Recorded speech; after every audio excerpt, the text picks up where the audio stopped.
인연을 깊이 감사하고 오래오래 간직하는 다짐을 먼저 올리겠습니다. 따라합니다. 무상심심미묘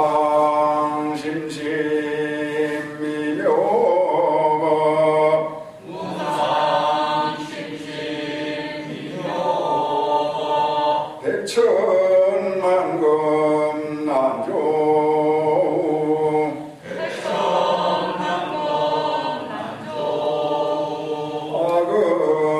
아금문견 득수지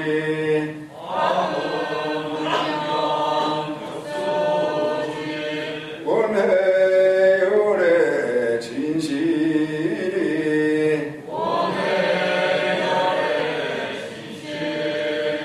마하반야 바람일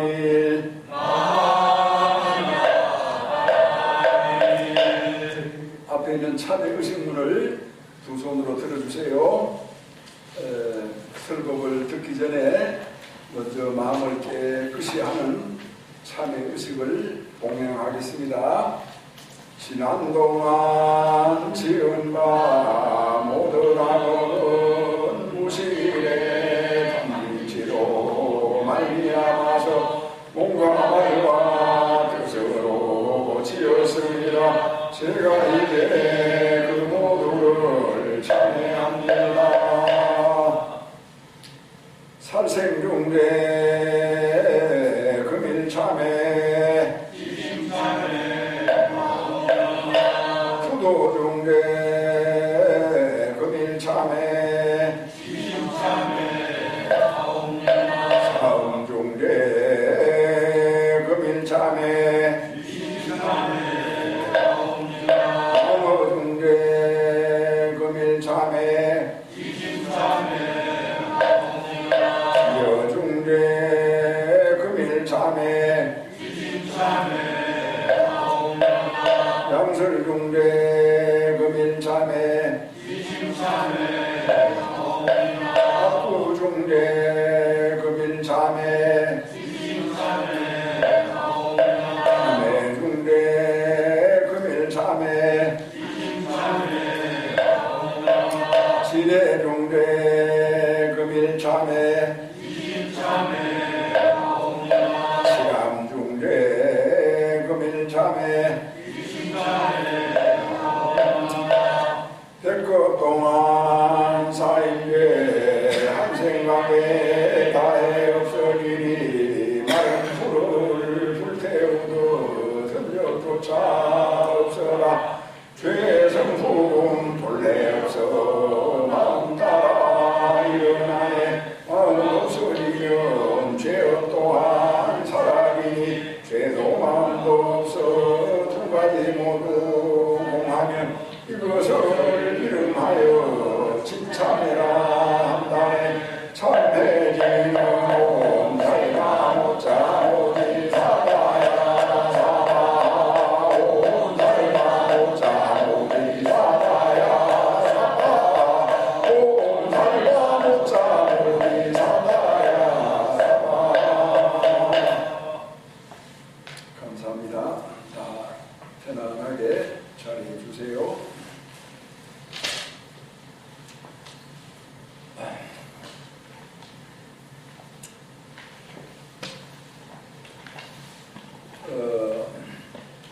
우리가 일상생활에서 이제 흔히 하는 말인데 사실은 조금만 더 깊이 생각을 해보면은 말의 뜻을 모르고 무턱대고 사용하는 그런 경우가 많아요.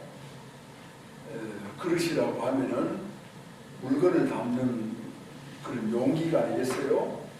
그러면 이제 그릇을 보면은 그 안에 무슨 물건이 들어있다라고 하는 것을 이제 알아야 안과 밖이 이렇게 원만하게 이제 이루어지는데 그릇만 알고 안에 뭐가 들어있는지는 모른다.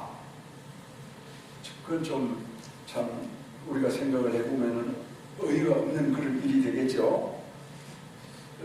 우리가 일상생활에서 그렇게 사용하는 말이 뭐냐 하면은 욕심이에요. 욕심 내지 마라.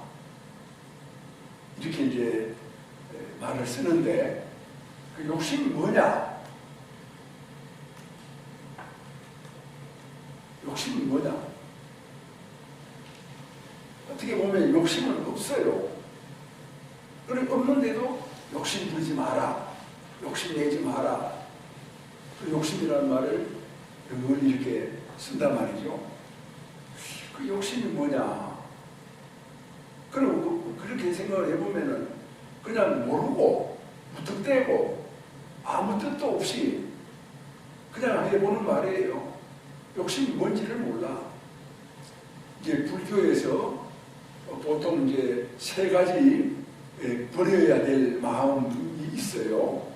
그게 하나가 첫 번째가 욕심이고, 두 번째가 이제 화내는 마음이고, 세 번째가 어리석은 마음인데, 두 번째 화내는 마음하고 어리석은 마음은 자기들이 알아차립니다. 화를 버럭 내잖아요. 아, 그럼 내가 화를 냈구나. 이렇게 분명하게 알아차리는데, 또 어리석은 것도 마찬가지죠. 뭘 해놓고 아이고 내가 참 바보같이 내가 그 생각을 왜 못했을까? 내가 왜 그걸 몰랐을까? 이렇게 이제 하면은 그런 게 어리석음 아니겠어요? 그런데 이제 세 가지 버려야 될 마음 중에서 두 번째 화내는 마음하고 세 번째 그 어리석음하고는 알 것 같아요. 그래서 뭘 알아야 어떻게 해결을 하지 않습니까? 근데 욕심이라고 하는 것은 잘 알아지지가 않아요. 그렇다고 해가지고 욕심이 없는 겁니까? 여러분 생각하시기에? 그럼 욕심이 있다라고 우리가 본다면 욕심이 뭐냐? 뭐를 욕심이라고 하느냐? 그래서 자기가 자기 마음속에서 일어나는 욕심이 무엇인지를 분명히 분간을 할 수 있어야 치우든지 아니면 뭐 어떻게 피해가든지 아니면 돌아서 비켜서 가든지 어떻게 방책을 세울 수가 있는데 이 욕심이라고 하는 것을 알지를 못하는 거야. 그러니까 알지 못하는 것은 피해갈 수도 없고 치울 수도 없고 어떻게 해볼 수가 없어요. 그냥 욕심이다. 남이 욕심이라고 하니까 나도 욕심이다. 뭐 이런 정도로 생각하는 것에 지나지 않습니다.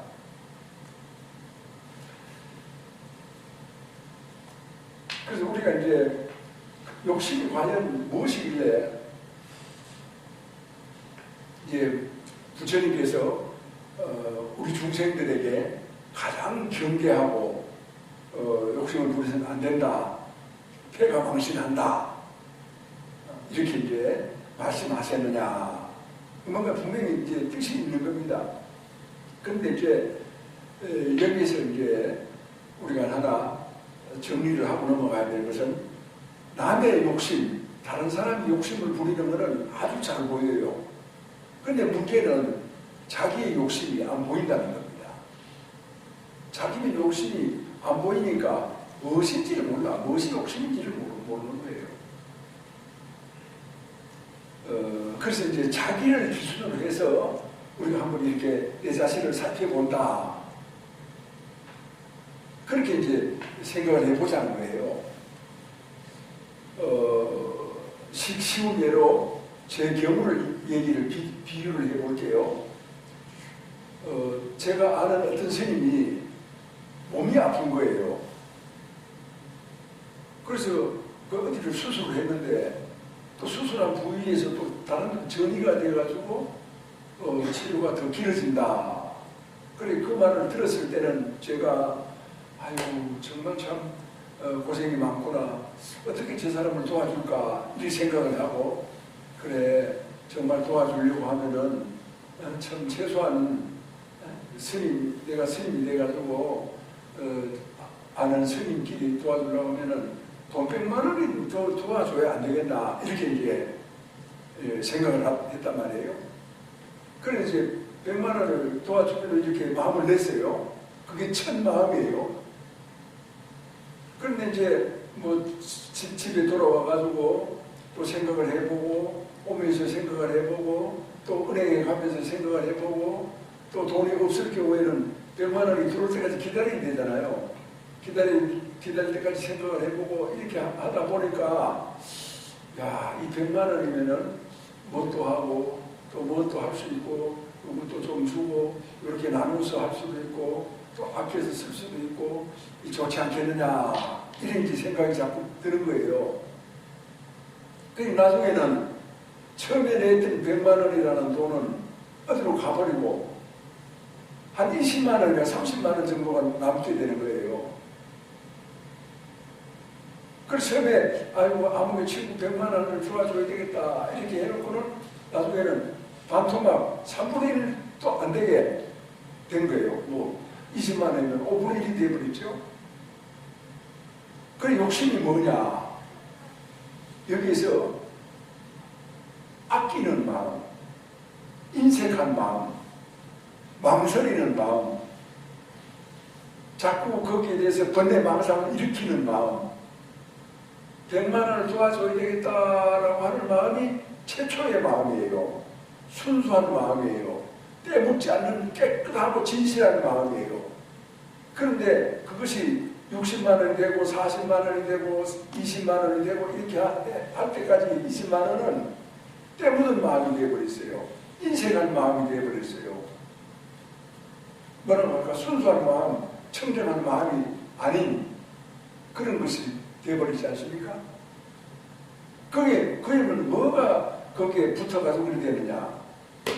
그게 바로 욕심이에요. 욕심.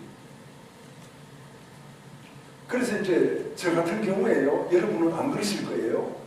저 같은 경우에는 이제 그런 제가 욕심이 뭐다라고 하는 걸 저는 저 나름대로 그렇게 알고 있잖아요. 알고 있기 때문에 첫 마음을 지키려고 애를 씁니다. 저도 이제 주지이고 또 어려운 시대의 주지이다 보니까 써야 될 때는 많고 들어오는 돈은 뭐 없거나 그냥 줄어들거나 그대로 있을 거 아니에요. 그렇게 했을 때 거기에서 갈등이 생기고 고민이 생기고 참 뭐라고 할까 여러 가지 이제 괴로운 그런 것이 생기겠죠. 그러면 그 속에서도 내가 첫 번째 마음, 가장 순수한 마음, 그 친구를 고통을 생각하고 내가 받아들였던 진실한 내 마음, 그걸 지켜야 되겠다 이렇게 생각을 해가지고 두 주먹을 불끈 쥐고 또 다른 생각이 들면은 고개를 이렇게 젖어가지고 뿌리쳐버리고 처음 생각을 지키려고 그렇게 노력을 해서 이제 해요. 그런데 그것이 한두 번 해가지고 되는 게 아니에요. 어쩌면은 정말 보시할 때마다 남에게 그렇게 베풀 때마다 그런 어떤 고통 아닌 고통을 겪어야 내 깨끗한 마음이 그대로 살아있게 돼요. 안 그러면은 내가 내 마음을 더럽히는 거예요. 내가 내 마음을 온전하게 하지 못하고 막 구겨버리는 거예요. 남이 내 마음을 함부로 하는 게 아니에요. 내가 그렇게 하는 거거든요. 그래서 이제 반성을 하고 또 아이고 내가 아직도 그거밖에 안 되는 한심한 인물이구나 하고 내가 나를 나무랄 때도 있고 또 내가 부처님 앞에 서거나 또 다른 신도들 앞에서 속으로 부끄러울 때도 있고 그럼 이제 다른 사람들은 이제 내 마음 그런 치열한 과정을 모르잖아요. 그래서 누구한테 이렇게 제가 보시를 딱 하면은 아유 송암 스님은 참 보시를 잘하네. 내 돈이 많은가 봐. 그래 내 돈이 많아. 나는 쓸데가 없는데 돈이 생기니까 지금 네가 나한테 쓸 곳이야. 복을 짓는 거야. 네 아니면 내가 어떻게 복을 짓겠나. 이제 그렇게 이제 웃습니다.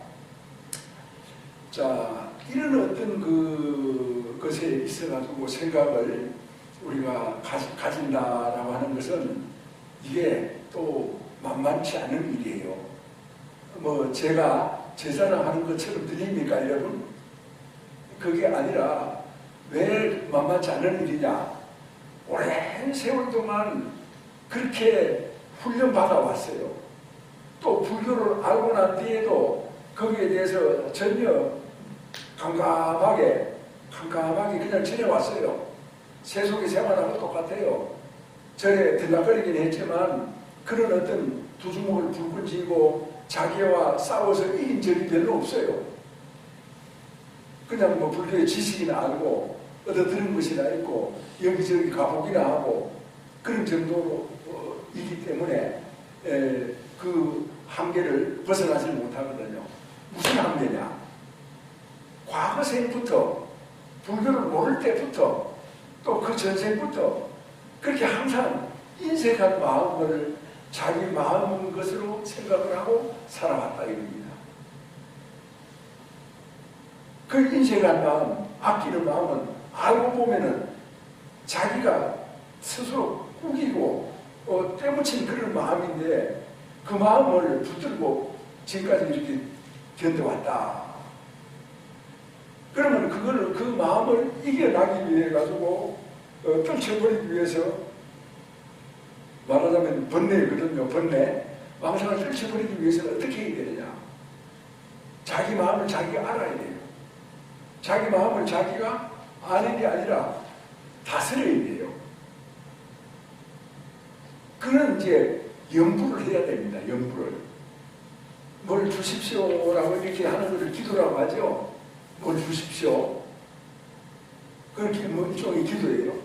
그 기도가 아니고 자기 마음을 알아가는 거. 그게 연불이에요. 그게 이제 부처님의 가르침을 자기 몸으로 닦는 거예요. 몸으로. 우리가 이제 공부를 하면은 이 자리에 앉아서 설법을 들어도 정말 오늘 참 내가 깨달았다. 이렇게 이제 생각을 하지만 일어서서 밖에 나가면은 깨달은 건 온데간데가 없고 그냥 내 습관만 남아있잖아요. 그것이 이제 왜 그러냐면은 깨달음이 내 몸 구석구석에 세포, 모든 세포 수백, 수억, 백억 개가 되는 몸의 세포에까지 고루 퍼져나가지는 않았어요. 깨달음이 내 몸에 있는 모든 세포마다 가득가득 담겨야 되거든요. 그래야 이제 마음 한번 탁 먹으면은 그 마음이 그냥 처음이자 끝이에요. 그런데 마음이 왔다리 갔다리 하잖아요. 그러니까 그만큼 번뇌 망상에 내가 이제 찌들어져 있다. 거기에 빠져 있다. 그렇기 때문에 법문을 들어도 그 빠져있는 그 상태에서 벗어나기 어려운 거야. 스스로 바다에 빠져가지고 그냥 이렇게 허우적거리다가 그냥 살다가 죽으면 그만이에요. 그러면 그 다음 생에 태어나도 또 마찬가지예요. 왜? 깨끗한 마음이 없기 때문에. 때묻은 마음만 그렇게 가지고 일생을 살아왔기 때문에 또 맨 거기서 그 상태를 벗어나지 못한다. 그런 뜻이에요. 그러니까 결과적으로는요, 아끼면은 돈은 모아집니다. 그러나 다른 걸 아무것도 못합니다. 남 좋은 일 합니다. 아내 좋은 일이나 남편 좋은 일이나 자식 좋은 일 하죠. 근데 그것이 말입니다. 얼마나 허무합니까? 아끼는 사람은 돈이 소중해서 아꼈지만 그저 얻은 남은 그 가족이라고 하더라도 그렇게 소중하지 않아요. 그러니까 돈을 막 쓰게 돼요. 그러니까 돈을 쓸 때면은 돈만 씁니까? 건강도 해치고 시간도 보내게 되고 사람이 돈을 많이 펑펑 쓰는 만큼 타락해야 돈이 막 써지거든요. 그렇기 때문에 돈 쓰고 사람 망치고 인생 허비하고 괜히 이 세상에 집만 대고 아무런 그런 가치가 없어요. 그러면 이제 연구를 해가지고 마음이 이제 훤하게 자기 마음이 자기가 알게 될 정도로 연구를 훤하게 하면 어떻게 됩니까? 오늘 처음 오신 분들도 계시네. 제 말이 좀 어렵습니까? 그러면 이제 연구를 하면 어떻게 되느냐? 자, 고개를 번쩍 들고 법사를 이렇게 아주 째려보세요. 여기 째려보는 보살이 있는데 평상시에 째려보지 말고 법상에서 법사를 째려봐야 됩니다. 한번 째려보세요. 한번 쫙 세게 눈에 힘을 주고 실수군요. 째려보라니까. 자, 그런 연구를 하면은 아낄 때 아낄 줄 알고 쓸 때 쓸 줄 아는 사람이 돼요. 알겠습니까? 아낄 때 아끼고 쓸 때 쓸 줄 안다. 그게 진짜 괜찮은 사람이에요. 불자예요. 그러면 아낄 때는 어찌 아낍니까? 자기를 위해서 쓸 때는 아낍니다. 남을 위해서 쓸 때는 안 아낍니다. 뭐 여기 절에 왔으니까 하는 말이지만 절에 불사를 위해서 쓸 때는 시장에 가서 사과 하나를 사더라도 가장 좋은 거를 사서 부처님한테 올립니다. 그게 고귀한 마음이에요. 아이고 저 사람은 복을 많이 받으려고 부처님한테 그냥 이렇게 야단이구나. 그런 측면이 아니에요. 부처님은 누구입니까? 부처님은 진리 아닙니까? 진리. 진리에 다 바친다라고 하는 것은 내가 진리가 된다 이 말 아닙니까? 진리와 똑같은 거예요. 진리를 알아보니까 진리가 바치죠. 사람을 알아보니까 사람을 좋아하고 사람하고 같이 친구가 되고 같이 어울리죠. 알아보지 못하면은 아무리 좋은 친구가 있어도 좋은 사람을 만나도 같이 못 살아요. 헤어지고 말지. 그냥 살아서도 헤어지고 지지만 죽어서도 헤어지죠. 자, 그래서 이제 연구를 하게 되면은 연구를 통해 가지고 아낄 때 아끼고 쓸 때 쓸 줄 아는 아주 지혜로운 사람이 된다. 그러면 자기를 위해서는 아끼고 남을 위해서는 안 아낀다. 자기를 위해서는 아끼고 불사를 위해서는 안 아낀다라고 하는 것은 이제 뭐냐 하면은 부처님의 가르침이에요. 내 몸을 위해서 아무리 참 이렇게 뭐라고 할까 돈을 써도 100년이면은 무너져서 죽어가요. 죽어가게 돼 있어요. 저도 이제 뭐 나이가 아직 어린애입니다만은 나이가 한 살, 두 살 되니까 당장 느끼는 것이 앉았다 일어설 때 어제만 못한 거야. 또 오늘은 아침에도 앉았다 일어섰고 점심때도 앉았다 일어섰단 말이에요. 그러니까 또 점심때가 되면은 아침만 못한 거야. 그런 것이 시간이 지나고 이렇게 자꾸 이렇게 세월이 흘러갈수록 금방금방 느끼고 있어요. 내 몸이 무너져 가고 있구나. 내 몸이 변해가고 있구나. 내 몸이 달라져 가고 있구나. 이 생에 머물 수 있는 시간도 그렇게 많이 남아있지 않은 것 같구나. 이렇게 이제 그를 뼈저리게 이제 느끼지 않습니까? 그런 것에 이제 우리가 참 부귀영화를 베풀어봤자 뭐가 남겠습니까? 또 내 마음이라고 하는 것도 그래요. 마음이라고 하는 것도 다스리지 않으면은 요사스러워가지고 수시로 변덕을 부립니다. 이랬다 저랬다 뭐 사람을 좋아했다가 뭐 절에 왔다가 안 왔다가 뭐 이럴까 저럴까 하고 아침부터 저녁 잠잘 때까지 마음이 왔다 갔다 하는 것을 이렇게 한번 계산을 해보면은 아마 엄청날걸요. 그런 무상한 거, 변하는 것에 우리가 이제 부귀영화를 누리게 하고 가치를 둬봤자 결과적으로는 별 의미가 없어요. 그러니까 남을 위해서 남이 불쌍하고 배고픈 사람, 집이 없는 사람, 그 집이 없는 사람이라고 생각하니까 이 현 정부가 말이죠. 주택정책을 잘못 지어해가지고 그렇게 세상에 청춘 남녀들이 집이 없어가지고 시집장가도 못 간답니다. 아니 남북 통일하면 뭐합니까? 북한한테 갖다 주면 뭐합니까? 우선 대한민국이 잘 돼야죠. 대한민국 젊은이들이 집도 있고 그 새 집에서 시집장가 가가지고 깔깔거리고 화목하게 살고 아이도 낳고 이렇게 해가지고 우리나라가 잘 되게 해야지. 아니 남북 통일을 위해서는 젊은 한국의 젊은 사람들이 엎어져도 자빠져도 괜찮다 이렇게 생각하면은 거기 좋아할 사람이 있겠어요? 자, 이제 그렇기 때문에 부처님의 가르침 중에서 모든 것은 변해간다. 그러니까 내 몸도 변해가고 내 마음도 변해가요. 그렇지만 변하지 않는 것이 있죠. 뭡니까? 진리입니다. 부처님이 진리. 그래서 우리는 부처님의 진리를 위해 가지고 열심히 돈을 벌고 돈을 벌어서 부상을 이루고 오늘날 이제 우리 이제 현대 문명이라고 해요. 현대 문명은 기독교 정신이 그 현대 문명을 이끌어왔다. 이렇게 이제 보면 거의 됩니다. 그리고 기독교 정신을 우리는 크리스찬이라고 합니다. 크리스찬 기독교인들. 그 기독교인들은 첫 번째가 열심히 돈을 버는 거예요. 놀지 마라. 열심히 일해라. 돈을 열심히 벌으라고 해요. 그래서 돈 벌기 위해서 열심히 기도합니다. 그래 돈 벌어가지고 뭐 하느냐? 하나님을 위해서 써라 그럽니다. 하나님을 위해서. 그래가지고 미국 사람들이 영국에서 메이플라워라고 하는 배를 타고 미국 이제 동해안에 내렸잖아요. 그래서 제일 먼저 한 게 뭡니까? 교회를 짓습니다. 교회를 짓고 그 주변으로 자기들 이렇게 집을 지어가지고 교회를 중심으로 해가지고 모여서 살았거든요.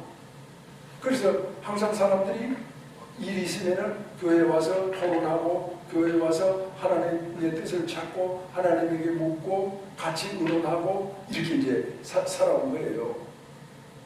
그것이 이제 오늘 현대 문명 건설의 기초가 되거든요. 마찬가지로 이제 우리 부자들도 열심히 산다. 정말 이렇게 근면하게 성실하게 산다. 그게 무엇이냐? 그게 이제 보살도 정신이에요. 보살도. 부자는 보살도 정신이거든요. 보살도 정신은 나 안에 남을 위해서 산다. 헌신해서 산다. 자기를 바쳐서 산다. 나라를 위해서. 또 이 세상을 위해서. 불쌍한 중생을 위해서. 그래가지고 지장보살님 같은 경우에는 성불도 안 하시고 지옥 문전에서 한없이 눈물을 흘리고 서 계시잖아요. 남을 위해서 산다. 근데 이제 실제로 우리 불자들이 스님을 포함해서 모든 불자들이 남을 위해서 그렇게 자기를 바치는 사람이 몇 명이나 되느냐? 어디 있느냐? 지금 과연 내 자신은 그러하냐? 이렇게 봤을 때 기독교 정신과 불교 정신의 차이가 뚜렷하게 드러나죠. 왜 그런 차이가 나느냐? 왜 기독교인들은 이 세계의 문명을 건설해가지고 세계 인류를 이끌어가고 있고 불교 문명은 불교 정신은 그냥 지도새도 모르게 자꾸만 움츠러들고 어디로 숨고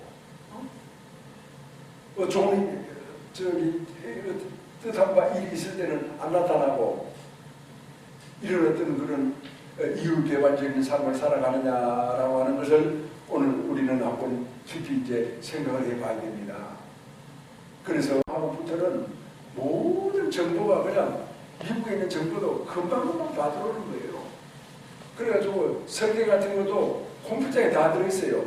그래서 이제 요즘은 컴퓨터 안에다 컴퓨터를 딱 침입을 해가지고 그 안에 있는 정보를 다 빼오는 거야. 이제 그런 시대가 됐잖아요. 근데 지금은 그것도 넘어서 있어요. 아날로그를 떠나서 이제 디지털이라고 하는 말을 하잖아요. 디지털. 그러니까 이제 스마트폰 하나 가지고 손바닥 하나 가지고 다 해결이 되는 거예요. 은행이고 버스 타는 것이고 뭐 지하철 타는 것이고 다 그 하나만 가지고 만사오케이야. 그리고 이제 뭐 생산하는 것도 마찬가지예요. 생산도 이게 어떤 규격이 있어가지고 저절로 생산이 되어가는 어떤 극심한 변동 사회에서 우리가 이제 살아가고 있거든요. 그러니까 1차 산업에서 4차 산업, 5차 산업 쫙 이렇게 가잖아요. 이게 뭡니까? 부처님 법 아닙니까? 부처님의 법. 모든 건 변해간다. 모든 건 변해간다. 그 변할 땐 변해야죠. 이끌려서 남을 따라가서 변하는 게 아니라 스스로 앞장서서 변해야죠.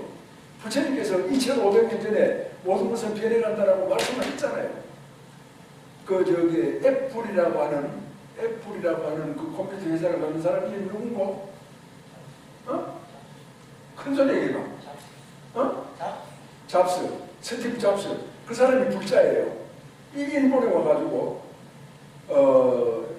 부처님의 가르침 만난 거예요. 모든 것은 변해간다. 그 얘기를 듣고 그 사람은 깜짝 놀라가지고 무릎을 쳤어요.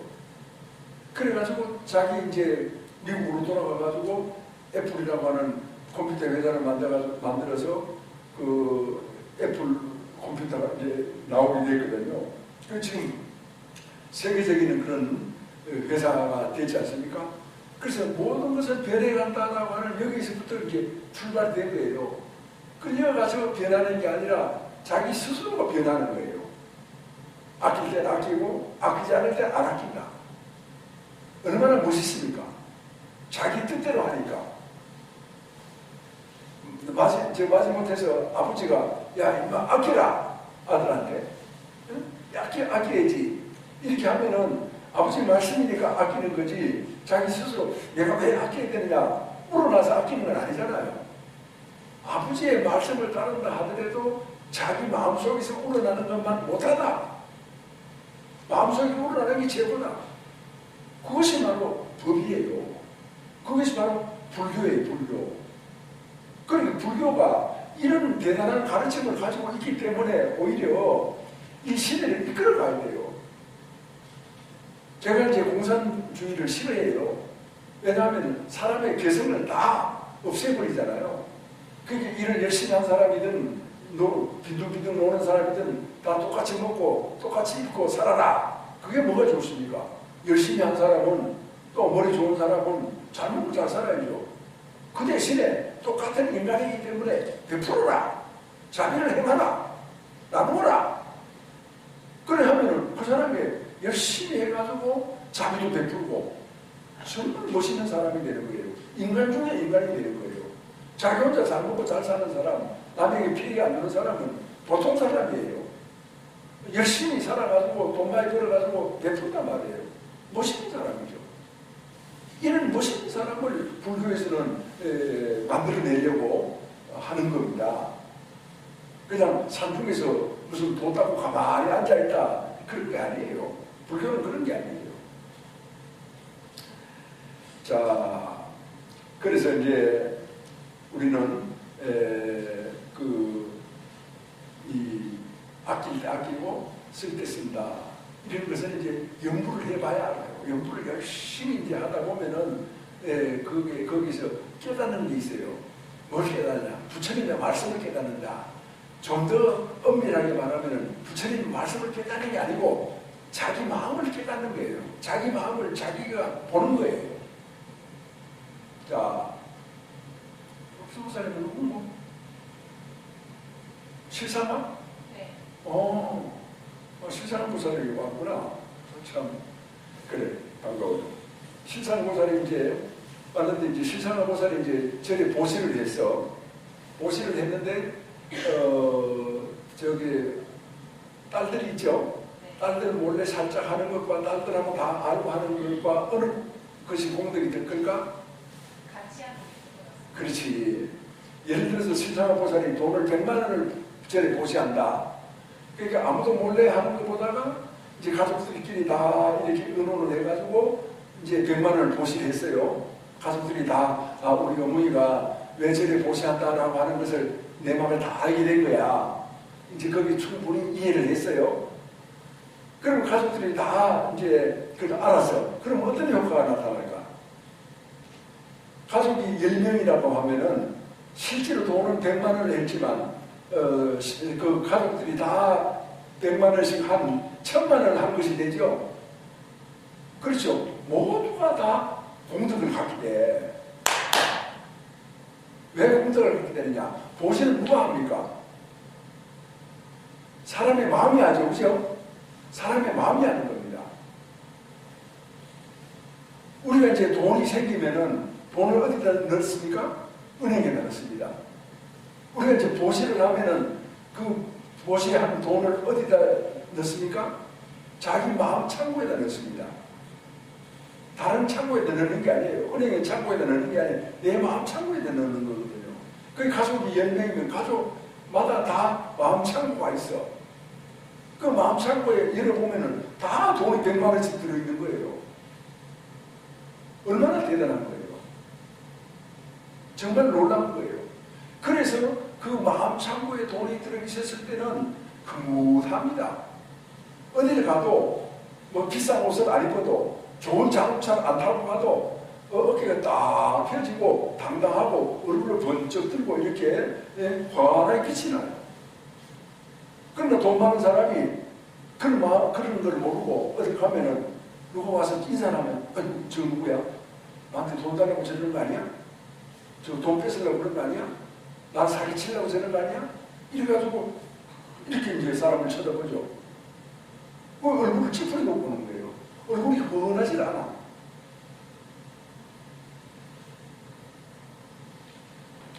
그래서 우리는 마음의 이치를 바로 알아야 인생을 제대로 살아갈 수가 있다. 자기를 알아야 자기 자신의 인생을 성공할 수가 있다. 세상이 왜 이래? 세상이 왜 이러느냐? 자기 자신이 왜 이랬다라고 하는 걸 먼저 알아야 돼요. 그래야 세상을 알 수가 있어요. 그냥 세상만 향해서 탓을 하면은 그 탓은 끝이 없어요. 오늘 나도 탓을 해야 되고 내일 내 아들도 탓을 해야 되고 모레 내 손자도 탓을 해야 되고 이렇게 탓하는 세상, 참 남을 원망하고 저주하는 세상, 또 괴로움과 갈등의 어떤 그런 투쟁의 세상이 되고 말거든요. 자기가 자기를 알아야 된다. 그래서 이제 우리 불자의 마음은 아낄 때는 아끼고 또 베풀 때는 베푼다. 쓸 때는 쓰고 안 쓸 때는 안 쓴다. 그게 능력이에요. 무조건 써서도 안 되고 무조건 아껴서도 안 돼요. 이게 아주 굉장히 중요한 사실이에요. 말은 쉽지만 그래서 우리는 연구를 통해 가지고 내 마음을 알고 내 마음을 봐야만이 그런 자제한 능력이 생겨요. 그렇게 마음이 어두운 사람, 욕심이 많은 사람은 돈을 하면 이 돈을 얼마 정도 더 모아가지고 1억 5천만 원이 생겼으면 요거 한 2억 정도 만들어가지고 뭘 해야 되겠다 이렇게 생각하잖아요. 2억이 됩니까? 2억이 되기 전에 어디로 가버려요. 그럼 병이 나요. 사람이 죽어요. 제병에 못 살아요. 그것보다도 참 마음 기쁘게 즐겁게 정말 행복하게 하늘을 향해서 부처님을 향해서 얼굴을 쫙 펴고 살 수 있는 그런 삶의 방법이 얼마든지 많은데 왜 그렇게 벼르고 벼려가지고 욕심을 부리고 부려서 인생한 마음을 내고 내가지고 결과적으로 인생을 값어치 없게 만드느냐. 참 안타까워요. 그리고 자기 돈이 아니라면은 길가에 돈보따리가 떨어져 있어서 죽어서 안 되죠. 아무 관계 없잖아요. 길가에 돈보따리 떨어져 있는 거 죽으면요, 그걸 무슨 죄? 그게 뭐 훔치는 죄가 된답니다.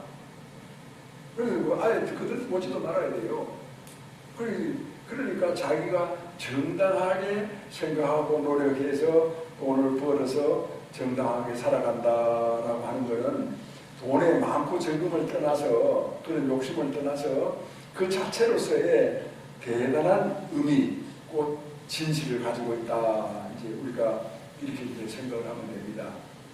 오늘 이제 여기 이제 아버지 돌아가셔가지고 제지내로 오셨죠? 예, 제지내로 오셨는데 여러분은 어떤 분이냐? 제지내로 올 때 제지내면은 그냥 지내요? 보시를 해야 지내요? 보시를 해서 해야 지내죠? 그 여러분은 뭔 분이냐? 쓸 때 쓸 줄 아는 분입니다. 만약에 쓸 때 쓸 줄 모르면 어떻게 되느냐? 평생 후회하지. 아이고 우리 아버지가 돌아가셨는데 단독 내 분을 아끼느라고 제도 한 번 못 지내드렸다. 이런 생각은 죽을 때까지 그 생각이 남아요. 벗어날 수가 없어요. 그럼 누구든지 다 똑같아요. 왜 그런 뻔한 괴로운 고통의 어떤 그런 행동을 하고 살아야 됩니까? 그건 어리석은 삶이에요. 그건 어떻게 보면 잘못된 삶이에요. 그러나 오늘 이제 저를 올리는 분들은 대단히 현명한 분들이에요. 누구의 이 얘기를 듣고 누구의 안내를 받고 왔다 하더라도 그 얘기를 벌써 받아들이고 행동할 수 있다는 하는 것은 여러분 자신들의 현명함이에요. 여러분 자신들의 승리예요. 여러분 자신들의 효도예요. 누구의 가르침이 아니에요.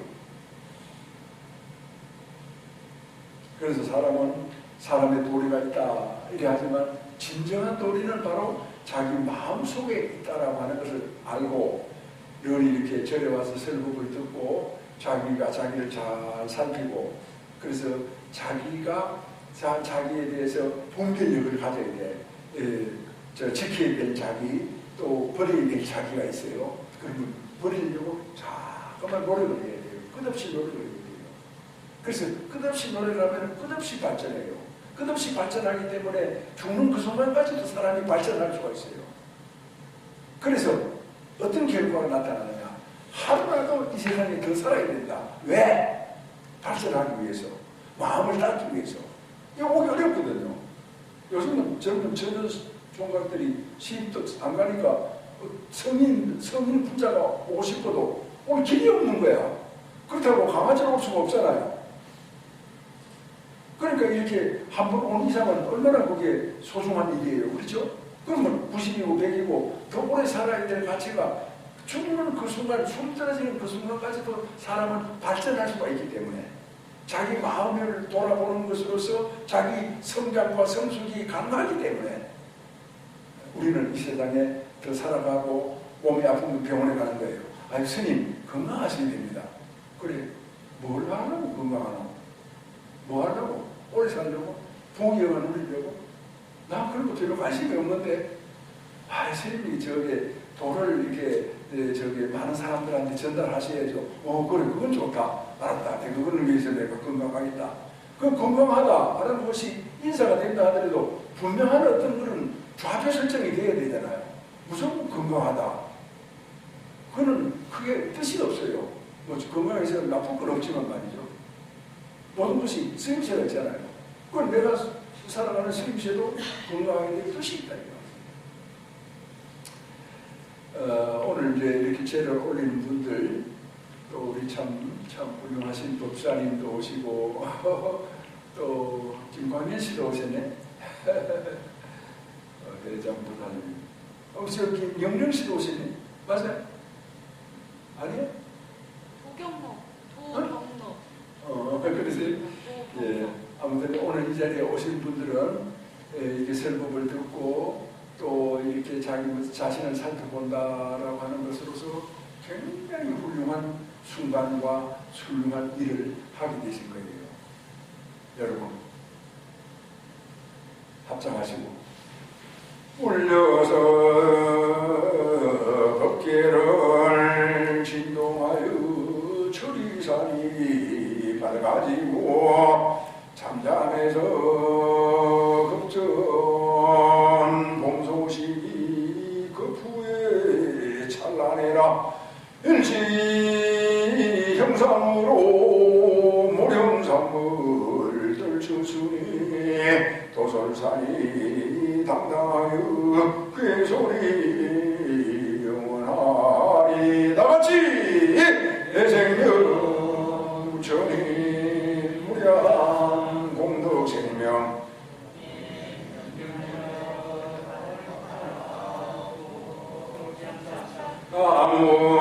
아무마바냐 바람이 아무석가 모니불 아무석가 모니불